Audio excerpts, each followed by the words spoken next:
Magandang gabi po, mahigit 3 buwan pa bago ang mismong araw ng botohan. Pero ilang insidente na ng karahasan ang naitala laban sa ilang kumakandidato sa election 2013. Hindi pa diretsahang tinutukoy ng Philippine National Police na may kinalaman ng mga yan sa politika. Sa halip ay ibinida ng PNP na bumaba pa ang bilang ng krimen sa unang buwan nitong 2013 kumpara nung nakaraang taon. Nakatutok si Susan Enriquez. Naabutan pa ng GMA News ang pagsuyod ng mga otoridad sa bahaging ito ng Marcos, Ilocos Norte kung saan ininalang tumakas ang dalawang nanambang kay Mayor Salvador Pillos. Iniwan pa ng mga salarin ang ginamit nilang motorsiklo. Sa paunang investigasyon, nasa construction site ng isang proyekto si Mayor Pillos nang biglang barilin ng isa sa mga suspect na riding in tandem. Nagawa pa raw ng isang trabahador na tawagin ang pansin ni Pillos kaya bahagya itong nakailag. Pero tinamaan pa rin sa kanang paa at kamay ang alkalde na ginagamot sa ospital. Agtuktukaw ko na damat kapidwak. Nimbaglang ito nakita tayo kapidwak nga nakikam tayo lalaki ti paltog. So nagtataray na kami sa natira ni Mayor. Iniimbestigahan kung may kinalaman sa politika ang krimen dahil nakatatanggap daw ng death threats ang re-electionist mayor. 5 naman ang sugatan sa pagsabog ng improvised explosive device na inilagay sa isang motorsiklo sa Tubod, Iligan City.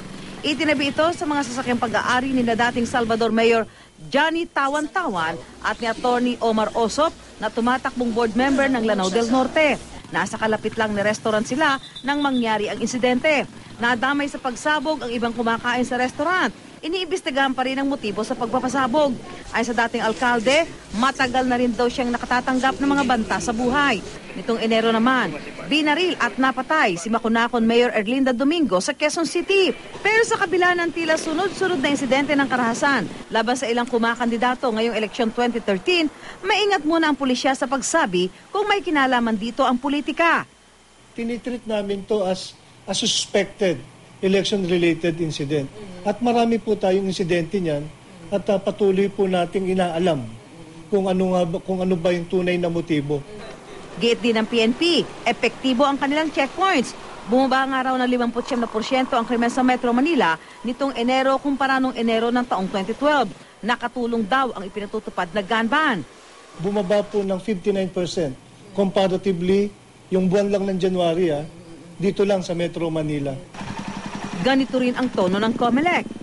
Talagang bumaba based on last month before the start of the gun ban tsaka after the gun ban, bumaba.